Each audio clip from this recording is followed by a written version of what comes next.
निकटवर्ती राहिलेले आहेत ते आता या ठिकाणी आलेले आहेत आणि त्यांच्याशी देखील आपण बातचीत करू।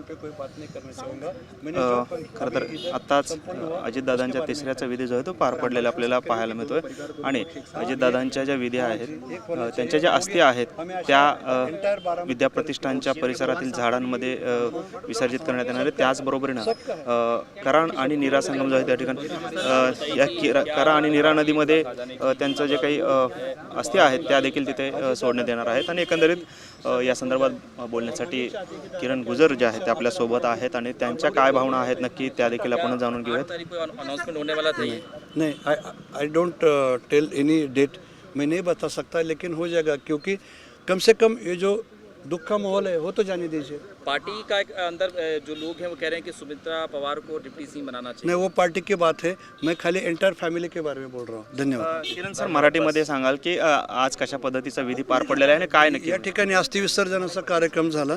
याच्यामध्ये पवार साहेबांनी सगळे पवार कुटुंबी हजर होते।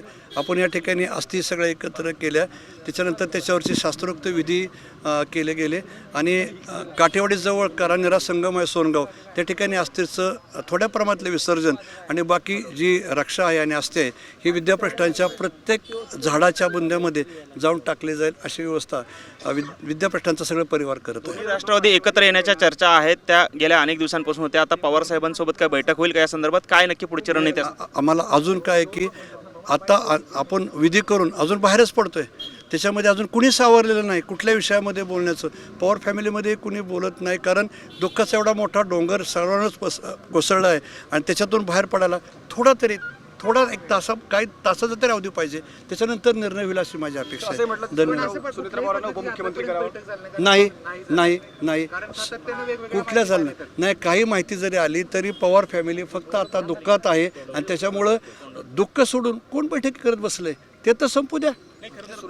ताईंना उपमुख्यमंत्री करावं अशी एक मागणी समोर येते, पक्षातून मागणी येते, मंत्री मग पक्षाची मंडळी त्याच्यावर बोलतील, मी नाही। मी फक्त आपल्या फॅमिली घटकाने हे तर जी झालंय आमच्या समोर आणि विद्यापीठांचं ट्रस्टी या नात्याने तेवढी मी माझी अपेक्षा व्यक्त केली। आपण पाहतो हे होते किरण गुजर आणि ते कोणत्याही पद्धतीचे प्रतिक्रिया द्यायला फारसे उत्सुक नाहीत, मात्र आम्ही अजून दुःखातून सावरलेलो नाही आहे, त्यामुळे आगामी कालावधीमध्ये या संदर्भातल्या सगळ्या चर्चा ज्या आहेत त्या पवार कुटुंबामध्ये होतील अशी प्रतिक्रिया दिली आपल्याला पाहायला मिळते। कॅमेरामन विनोद नाबादकरसह सागर सुरवसे, TVN मराठी, बारामती।